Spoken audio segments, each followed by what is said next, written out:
You're listening to the Marne Report. Well, hey, Fort Stewart-Hunter Army Airfield, it's Molly with your latest edition of the Marne Report Podcast. Today, I'm here with my friend, Greg Cooke, who is the school liaison officer for Fort Stewart and Hunter Army Airfield. Hey, Greg, thanks for being on the show today. Thanks for having me. So, school is coming right around the corner, and you have a pretty big job when it comes to being the school liaison officer for both Stewart and Hunter. Can you tell me a little bit about exactly what you do? Well, my main job is to assist our families moving to Fort Stewart-Hunter Army Airfield and getting into our local school systems, making sure that they have all the information they need to get their students into school that they need to attend, and also making sure that credit transfers are done for our high school students, that our elementary school students have all the supply information that they need before they start, and that our middle school students are happy where they attend. Wow, so I bet you've been kind of busy since we just had a big change of command season, huh? You've got a lot of new families and new kids coming onto the installation. Absolutely. So we start taking calls for the PCS season in the spring, and we start getting people prepared as we move along through the summer time frame. And once the schools release their open house schedules, their new calendars, and all the pertinent information that is released right before school, we make sure it gets to our Fort Stewart and Hunter Army Airfield families, either our web pages, via our Facebook pages, and we also have an upcoming town hall with our garrison commander and our superintendent. So we make sure this information gets out to our community as best as possible. Cool. Can you tell me a little bit more about that town hall? So the town hall is going to be an excellent opportunity for our families to virtually meet the leadership of their specific school districts. So we'll have superintendents from both Liberty and Dodea. We'll have our peripheral school districts like Bryan County, Long County, and for our Hunter Army Airfield families, we'll also have the superintendent's office from Savannah Chatham County Schools. All support our families via the virtual town hall, which will be advertised and pushed out through our social media outlets. And the garrison commander will also be out there answering any questions that may be pertinent for our community. That's great. And I think that town hall, what I read is that it's going to take place on July 26th in the evening on the Fort Stewart Hunter Army Airfield Facebook page. Is that correct? That is correct. Awesome. So you touch a lot of different school districts in the area. And of course, we've got military families that are both living on the installation and out in the communities. Say we have a family that has a specific question about a school.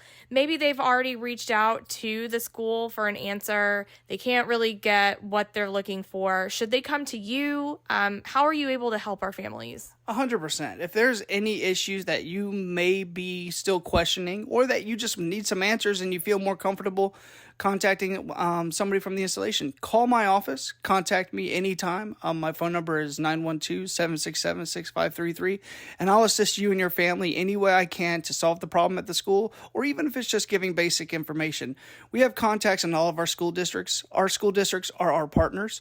If there's an issue, there is not an issue with working with them and making sure that our families get what they need educationally and also within the community as part of just being part of the community itself. So we work very closely with the leadership of each of our schools and also at the district level. And do you take office calls, or would you prefer people give you a call? Where can people find you if they're looking to have a face-to-face conversation? So if you're looking to have a face-to-face conversation, I am housed over at the MWR building. I'm building 443 off of Gulick. It's right behind the Cork and Pool, so the large pool with the slide. If you need me at Hunter Army Airfield, I work out of the Soldier Center there, the CYS office, so I can meet face-to-face at either installation.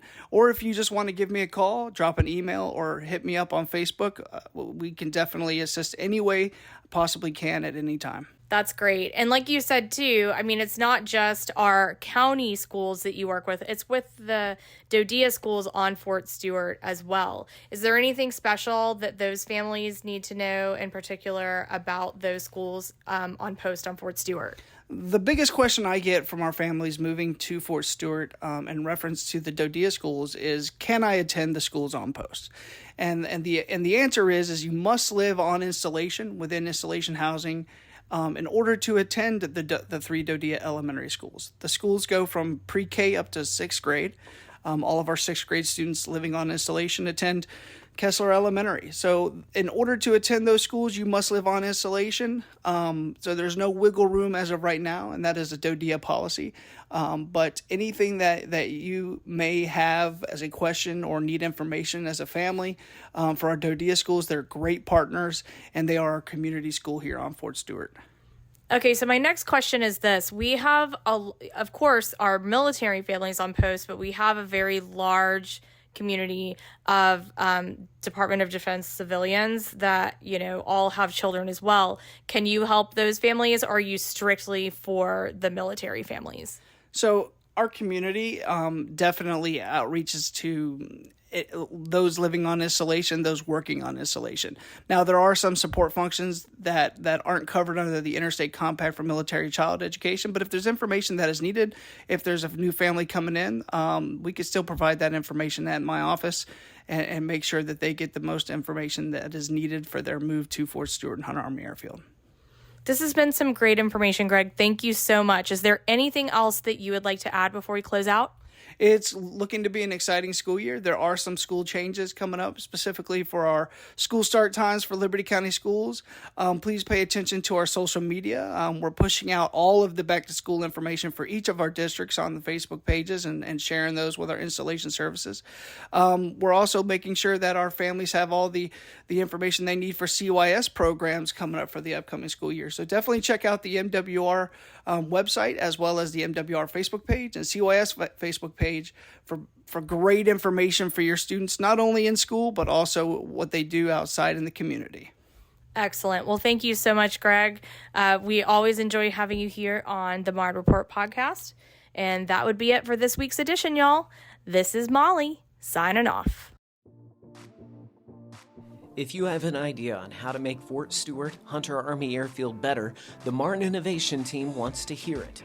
Dedicated to identifying capability gaps within the 3rd Infantry Division, the Marne Innovation Team has partnered with engineers from Georgia Tech to help solve today's problems with today's technology. Soldiers, Department of Defense civilians, and family members are invited to take their ideas to Marne Innovation Center's Makerspace to plan and develop a prototype with the team. No idea is too small. Help improve daily life on the installation. Submit your idea today.